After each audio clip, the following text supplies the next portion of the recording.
Good evening, non-existent viewers. It's TVB. Welcome back to another midnight movie review. It's really late, and I don't know what my laptop's problem is, but the internal camera that's in my laptop that I usually film my movie reviews on is really glitchy and just not wanting to cooperate with me tonight. And I had a similar issue when I tried filming my Across the Spider-Verse review. This is the second time that this has happened since I've gone back making YouTube videos. So yeah, if the audio or the quality looks fuzzy on this, I'm filming as my external camera, so I just want to apologize, as well as my really embarrassing sunburn. But anyway, tonight I saw The Flash. I walked into The Flash. This is kind of a hot take of mine. I walked into The Flash not really knowing what to expect.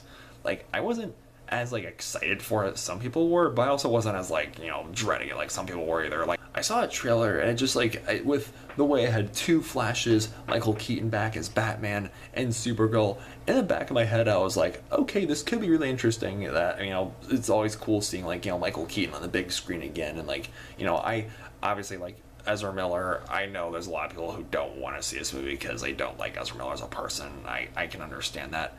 And then they introduce Supergirl, but at the same time I'm just okay, I'm not saying it's cool doing this, but it's not cool they're trying too hard to be No Way Home. The trailer just screamed oh, DC is just trying too much to be Marvel with Spider-Man and No Way Home.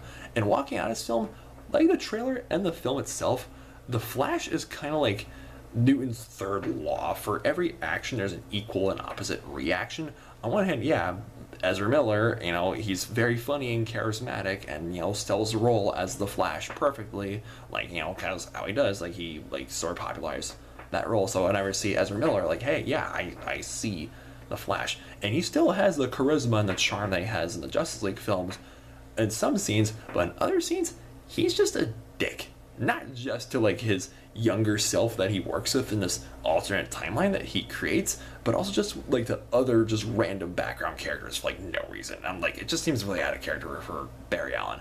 As well as hey, the CGI was really great in some scenes, when Ezra Miller was on screen with himself, actors playing the same character in the same scene, but basically can't play, and the CGI was really convincing there, but the CGI was really noticeable in a few other scenes. And had really thrilling action scenes and had really compelling good choreography, good cinematography. It was very gripping and intense. And this film's runtime is 2 hours and 21 minutes. Some scenes, the writing, the script, the screenplay was very on point and fitting with the 2 hour and 21 time frame. Then other scenes it just feels extremely rushed, especially within the first act of the film, and the ending is just again, without spoiling either of those, of course it is kind of difficult to talk about Flash without spoiling it, but there's just some scenes that go by way too fast, and there's some characters where it's who's that character? I don't remember seeing them here before, and yet the movie treats them hey, these are characters that Barry has known for a while, but it's where did Barry meet these characters? The script just brushes over that when it could have just at least taken time to explain and introduce us to these random background characters. There's his coworkers, his neighbors, and just this random this coffee shop barista who just is so needlessly acts weird to him in the start of the movie.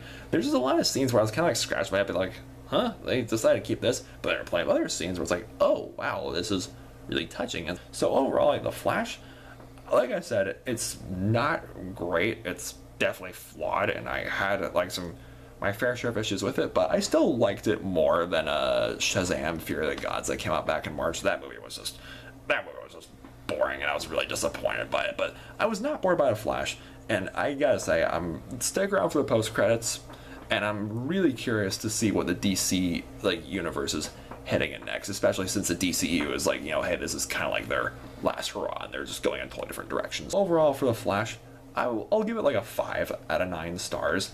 It's a passable film. Have you seen The Flash? Let me know your thoughts on the film in the comments down below, and are you excited for new DC films or not? And subscribe to my channel, please. Like I said, my apologies if there's my camera is wobbling, or if, trying to figure out the lighting and stuff like that. It's just been having some technical difficulties lately. So thank you for bearing with me. Thank you for watching this video, and of course, have a good night.